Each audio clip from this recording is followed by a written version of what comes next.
आज का दिन हमारे मार्केट के लिए काफी इवेंटफुल था, काफी एक इम्पॉर्टेंट इवेंट डे था आज, और उसका मार्केट के ऊपर रिएक्शन भी देखने को मिला।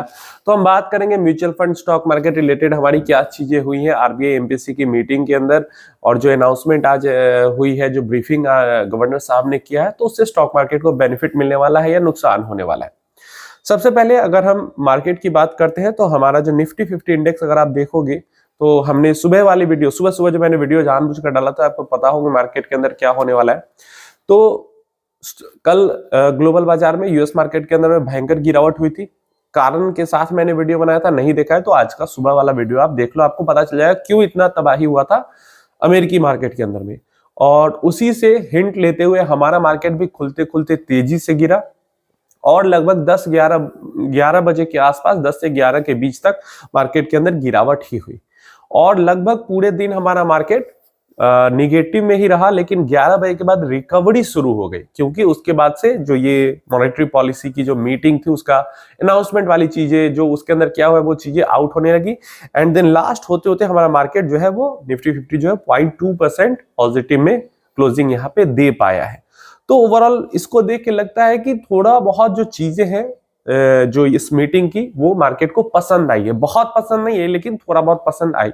हाँ, अगर यूएस से अगर अच्छा पॉजिटिव हिंट आता, ग्लोबल मार्केट से पॉजिटिव हिंट आता, तो हमारा मार्केट और भी बेहतर आज कर सकता था, क्योंकि बुरी नहीं लगी मीटिंग के अनाउंसमेंट।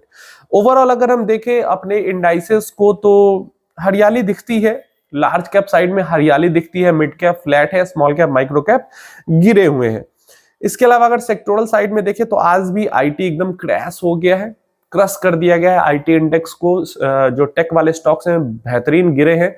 क्यों गिरे हैं? अगेन वही, नैस्डैक कल 1.5-2% तक बहुत वॉलेटिलिटी रही है नैस्डैक के अंडर में, और टेक स्टॉक्स को लेकर परेशानी चल ही रही है ग्लोबली।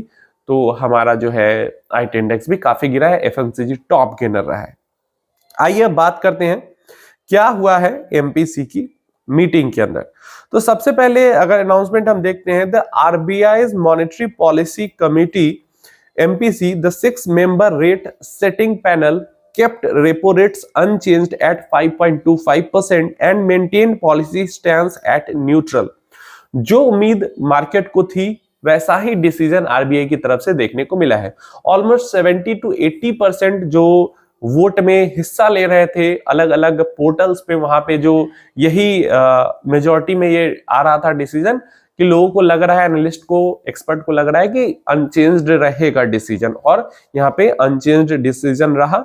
आरबीआई जो रेपो रेट है उसको घटाया बढ़ाया नहीं गया, और स्टांस को भी न्यूट्रल लेकर ही मेजॉरिटी में वोट्स आ रहे थे। तो एकदम जैसा लोगों की उम्मीद थी, मार्केट की उम्मीद थी, एस्टिमेट्स के अकॉर्डिंग यहाँ पे डिसीजन जो है आरबीआई ने दिए हैं। अब रेपो रेट अनचेंज्ड का मतलब क्या है? ना तो बढ़ाया गया ना तो घटाया गया। तो जब रेपो रेट बढ़ता है तो आपकी ईएमआई का अमाउंट बढ़ जाता है, और जब रेपो रेट घटता है तो आपके ईएमआई का अमाउंट घट जाता है, आपके लोन का अमाउंट घट जाता है, क्योंकि इंटरेस्ट रेट घटता है। तो यहाँ पे आरबीआई ने इसको अनचेंज्ड रखा है अभी के लिए। इसके बाद जीडीपी के नंबर्स की बात करते हैं, तो फाइनेंशियल 2026 का जो जीडीपी एस्टिमेट्स है, उसको जो एस्टिमेट्स थे, मतलब जो लोगों की उम्मीद थी कि इसको नॉर्मल रखा जाएगा, इसके अंदर छेड़छाड़ नहीं की जाएगी, लेकिन यहाँ पे उम्मीद से बेहतर किया गया है। जीडीपी जो एस्टिमेट्स है उसको बढ़ाया गया है, तो 7.3% से 7.4% कर दिया है आरबीआई ने अपने एस्टिमेट के अंदर जीडीपी के ग्रोथ फोरकास्ट को बढ़ा के। Next, economic activity to hold up well in FY27। Financial year 27 के अंदर जो आरबीआई का अनुमान है कि इकोनॉमिक एक्टिविटी है वो काफी बढ़िया रह सकती है। अगले फाइनेंशियल ईयर की बात हो रही है। नेक्स्ट, फाइनेंशियल ईयर 2027 के Q1 को लेकर जो जीडीपी ग्रोथ का फोरकास्ट किया था उसको बढ़ा के 6.7 था पहले, उसको बढ़ा के 6.9% कर दिया है। And Q2 FY financial year 27 के जीडीपी ग्रोथ फोरकास्ट को 6.8% से बढ़ा के 7% कर दिया गया है। तो इस पूरे फाइनेंशियल ईयर का और अगले 2 क्वार्टर्स का, दोनों का ही जो अनुमान है जीडीपी को लेकर आरबीआई ने उसको बढ़ा दिया है। तो ये पॉजिटिव खबर ही है हमारे लिए। नेक्स्ट, इन्फ्लेशन की बात करते हैं। तो इन्फ्लेशन का जो प्रोजेक्शन है वो फाइनेंशियल ईयर 2026 के लिए जो पहले था वो 2% पे था, अभी 2.1% कर दिया गया है, तो महंगाई दर की भी जो फोरकास्ट है उसको बढ़ाया गया है।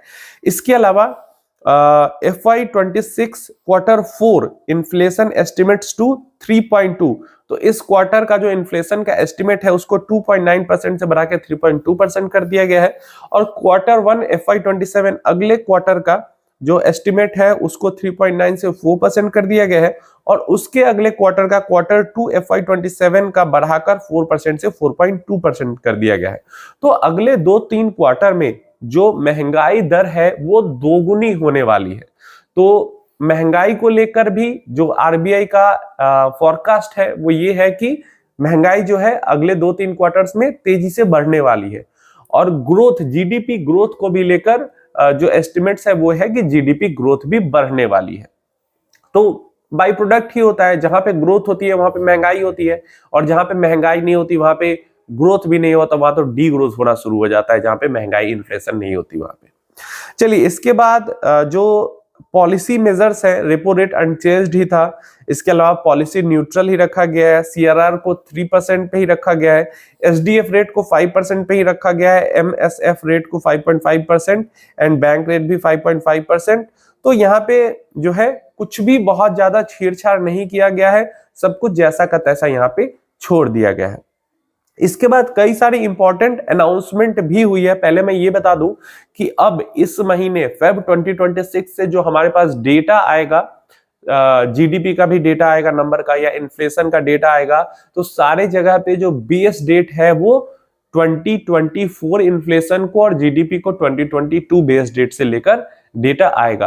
तो आरबीआई ने इस चीज को लेकर भी कहा है कि चलो अब फेब के मंथ से ये सब चीजें अपडेट होने वाली है। तो अब हमारे पास एकदम लेटेस्ट डेटा आने वाला है इस मंथ से, तो इस चीज की भी जानकारी आपको रहनी चाहिए।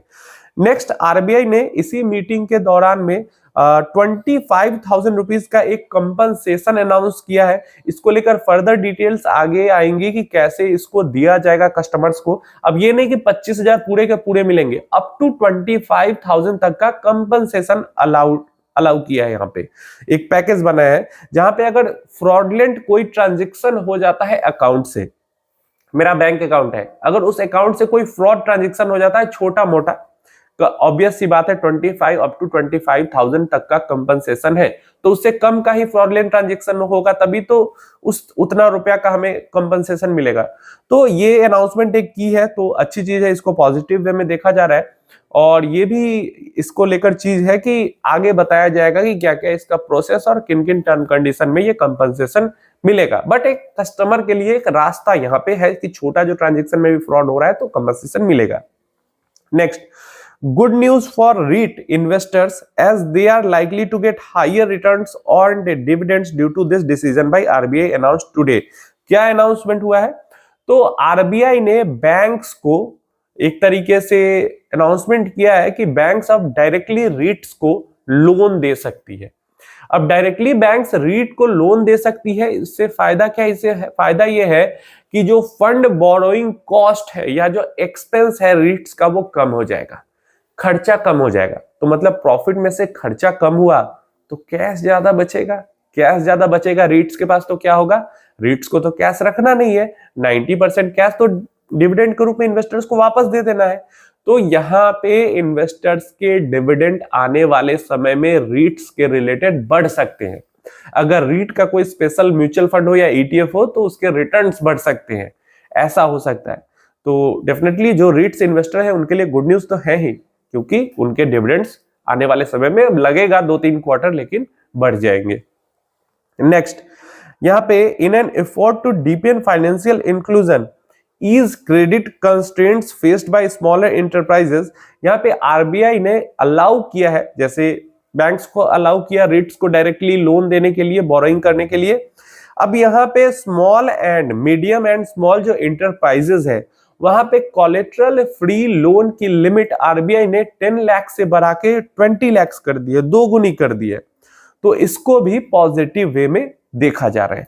इसके अलावा लिक्विडिटी को लेकर जो गवर्नर साहब की कमेंट्री थी वो एकदम नॉर्मल थी, और जैसा कि न्यूट्रल स्टैंस है तो न्यूट्रल कमेंट्री भी थी।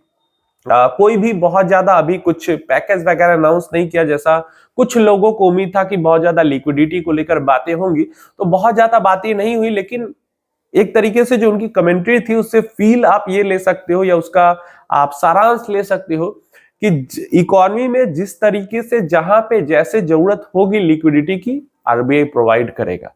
सपोर्ट की जरूरत जहां पे होगी वो आरबीआई देगा, बट बहुत ज्यादा अभी एक्सेसिव लिक्विडिटी नहीं पंप कर रहा है। अभी कुछ टाइम पहले ही 2 लाख करोड़ का अनाउंसमेंट हुआ है, मैंने वीडियो में कवर भी किया था।